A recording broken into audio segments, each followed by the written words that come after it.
Welcome back to another episode of Harmonious at Lunch, the show that fuels your business success.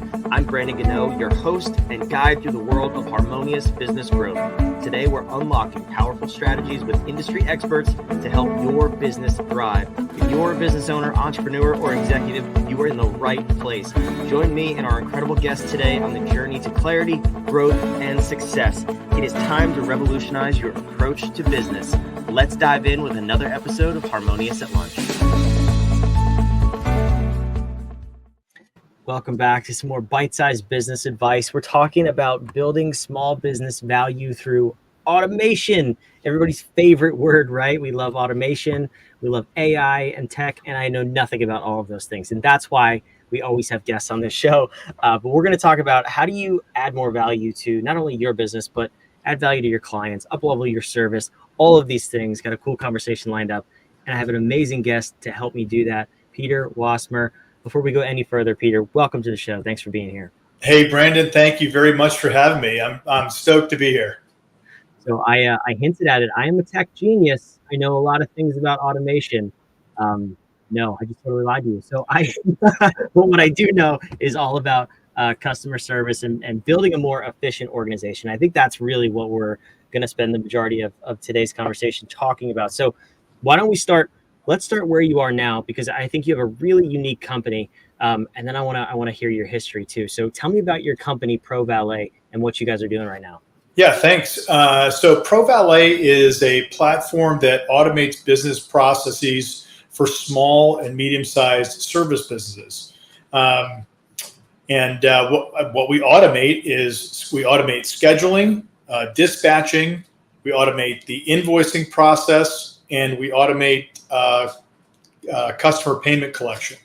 On top of that, we automate customer communications, which has this really cool result of keeping your customers informed and generally delighted because they actually know what's happening between the two of you in your service. We're dynamically focused on what I call regular interval service companies. So pool service business, lawn care, pest control, home watch, home cleaning, any business that has sort of a regularity to the delivery of a service. That's really those are the businesses that we're really focused on, and initially really tightly focused on the pool service business as a whole.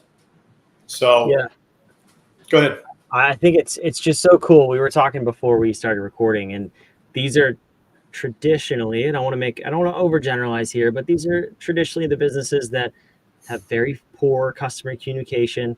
You go read some of their reviews on Google, and it's hit or miss. You know, they never got back to me. I never got a quote. They never told me they were on their way. They put a stick through my windshield. All the horror stories out there come from this kind of business.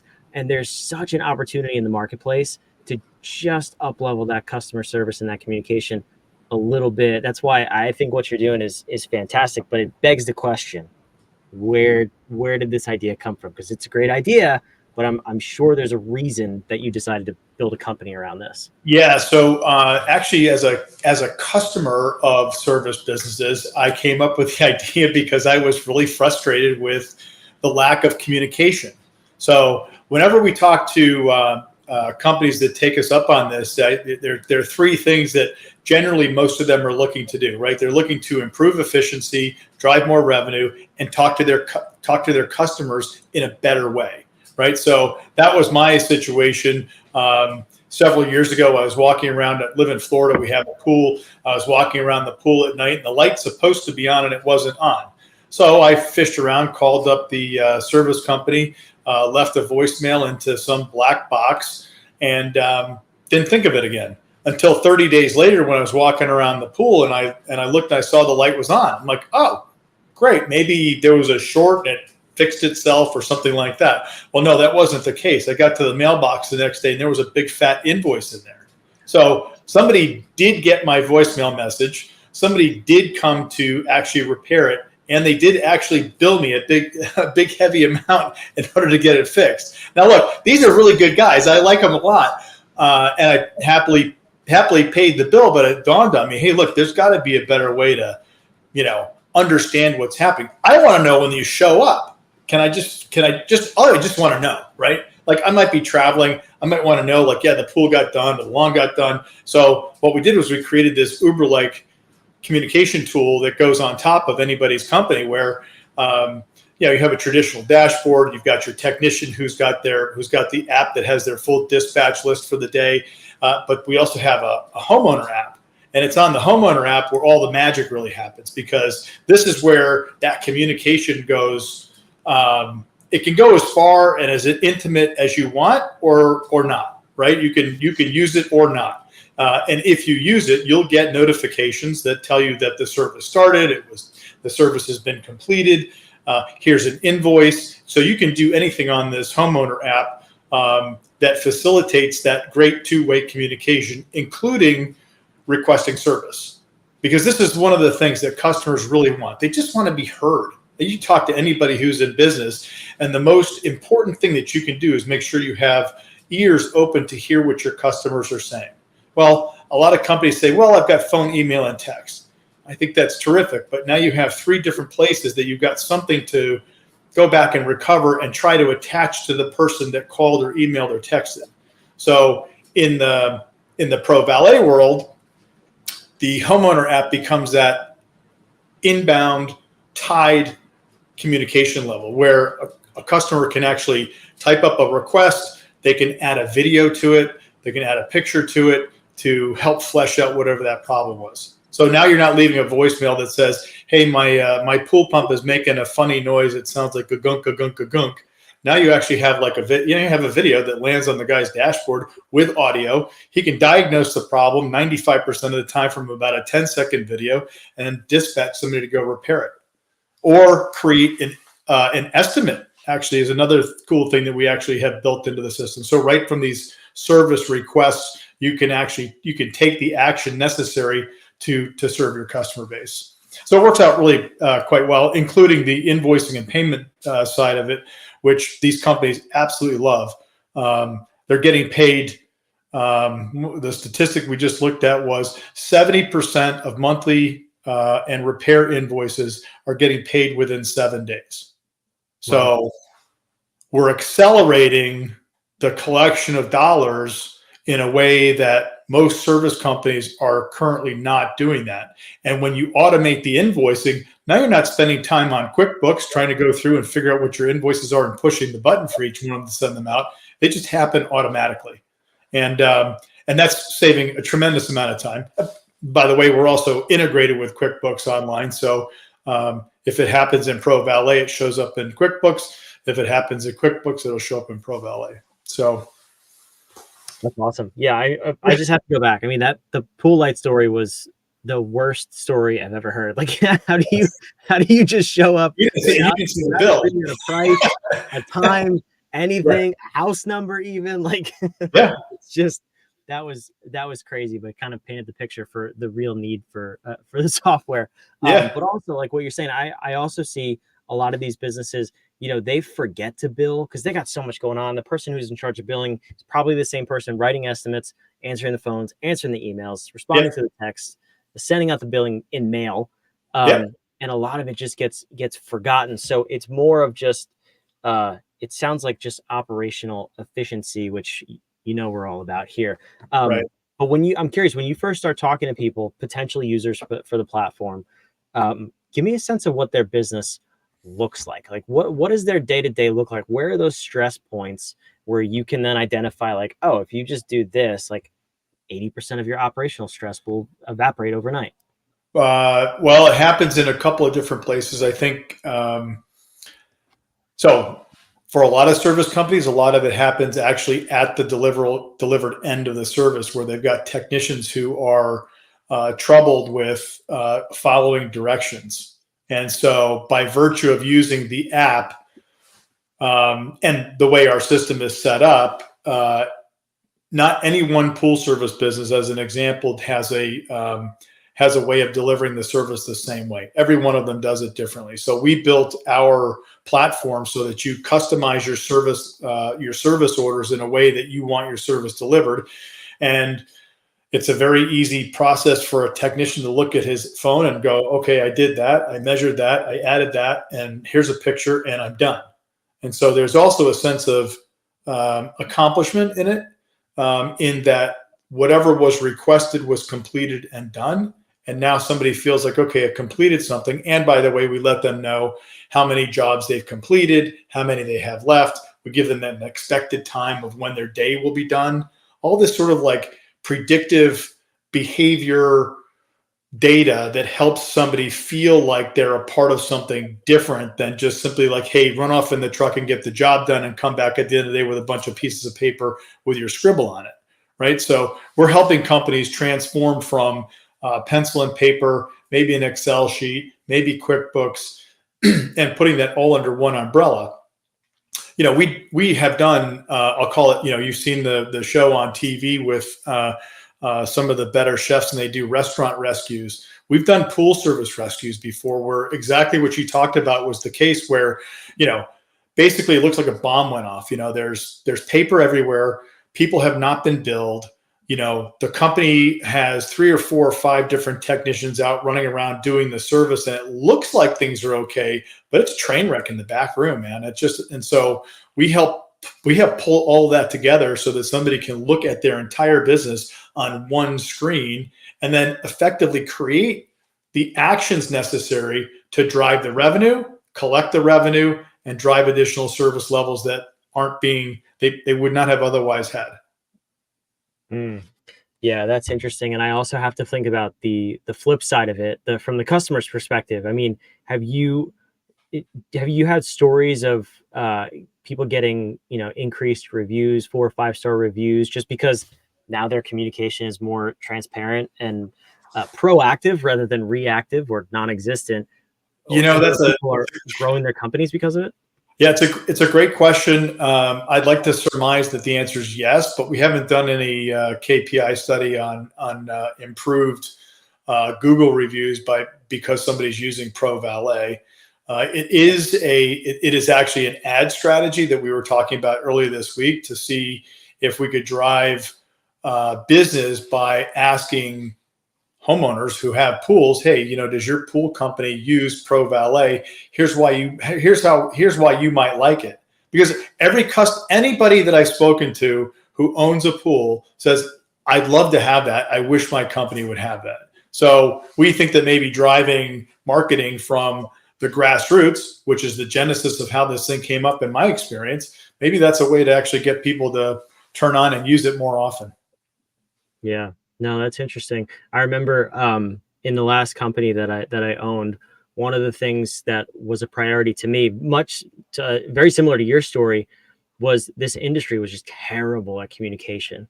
And I said, all right, if I'm going to start a business here, it's really all I'm going to focus on is the customer experience. Anybody can produce the product or fulfill the service, but very few manage communication very well.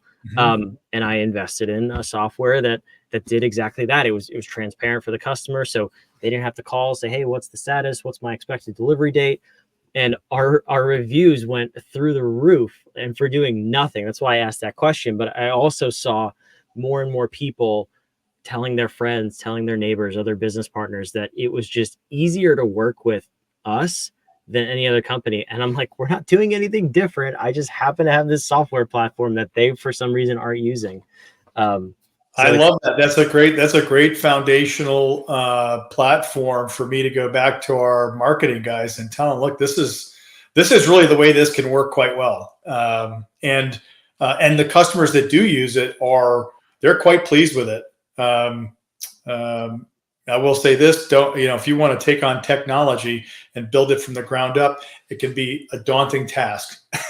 It took us about a year longer than we wanted to actually come to market. So be prepared. I would never advise anybody to do that either. That was a software I had just purchased. I paid for it from another company. So yeah, that's a whole different animal. So tell me about that real quick before I let you go, because that's obviously the elephant in the room, right? Is you have this idea, and then you have to create a software around it, make sure it works, and then you have to sell it to people and get people to use the platform and buy into it. So number of different steps here involved. Right. And that's just on the surface. But what was that process like from when you had that first thought you found your pool light working when you didn't expect it to be working, into today you have an app and you're trying to get more users on it. What was that process like? Well, it's been an evolution that's been really marked by input from the marketplace, and that's one of the best ways to ever, to build a company, is to make sure that not only are you solving a problem, but that the solutions are coming from the marketplace. So from the very beginning, even when we had our MVP, we invested in going to pool shows. As I said, the platform is agnostic. It does not care if you're a pool service, home watch, lawn care, home cleaning company. It doesn't matter. But we focused on pool service, as I said, because it's accessible and it's one of these. It's a beautiful market to take software into, because there are actually other software businesses in there. So there's a good way to actually sharpen your saw by talking to customers who are trying other software platforms out. So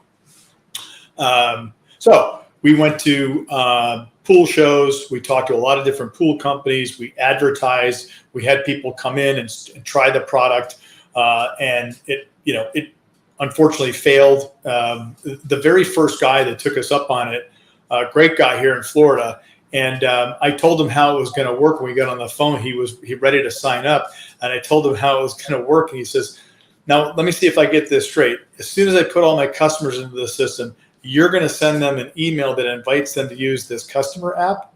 I said, "Yeah." He says, "Well, I don't want that." So, "Well, what do you mean you don't want that? Don't we want to automate that?" He says, "No, I don't. I want to be able to selectively invite them." I'm like, "Oh, all right." Well, we had to go back to the drawing board and break that and then rebuild. So it's one story from the very beginning, a number of years ago when that happened. But that's been the way it's been going along the whole way, where people tell us what they really need to run their business better, and we integrate that into the solution.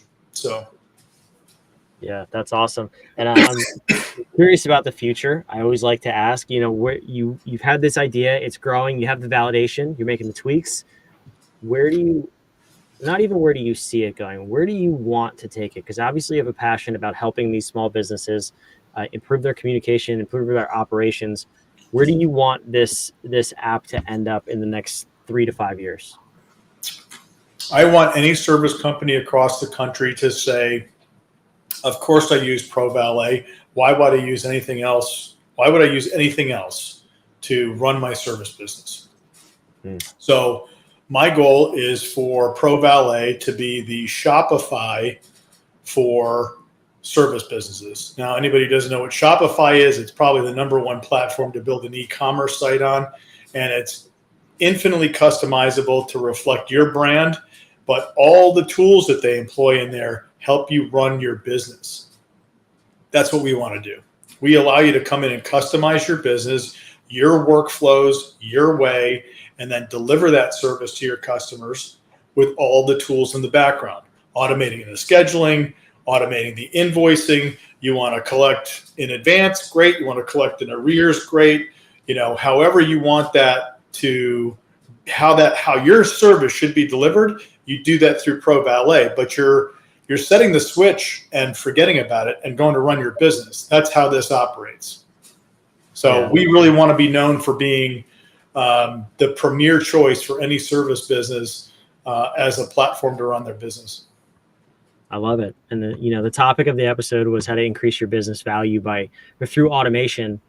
And that's really the end result for people is, we've mentioned a number of times the traditional service-based business is largely run through pencils and papers and it's disorganized and they honestly have no value. But when you create a system that's duplicatable and anybody can plug into, now you have something that's scalable and sellable. So yeah, and that's the one thing that we talk to companies about is, now you have data, and the data is not disjointed in 3 or 4 or 5 different places. It's all in one place. So if you have, as an example, we give customers what I like to say a 360-degree view of their customers just by looking at one page on ProValet.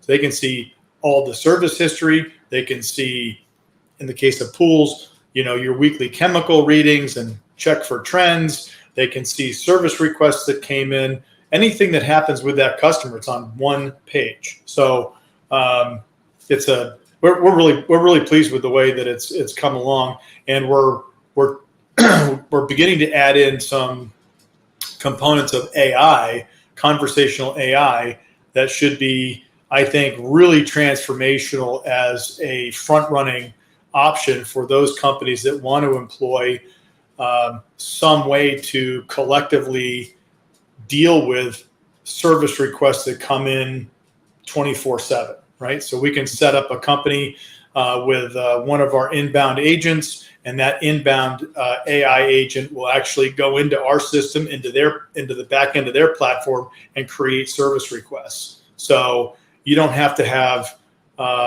somebody playing secretary. What we find in most of these businesses, there's a person who does bookkeeping and maybe like a lot of administrative work, and they collect phone calls and emails and texts.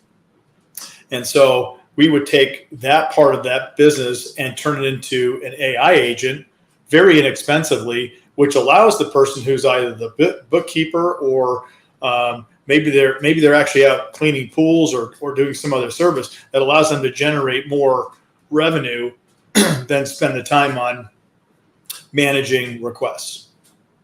That's awesome. That's super cool. I'm excited to follow the journey. Thank you. I tossed your website on the screen here, ProValet.io. It's wherever you're watching and listening. It's down in the show notes below if you want to go check out more about Peter.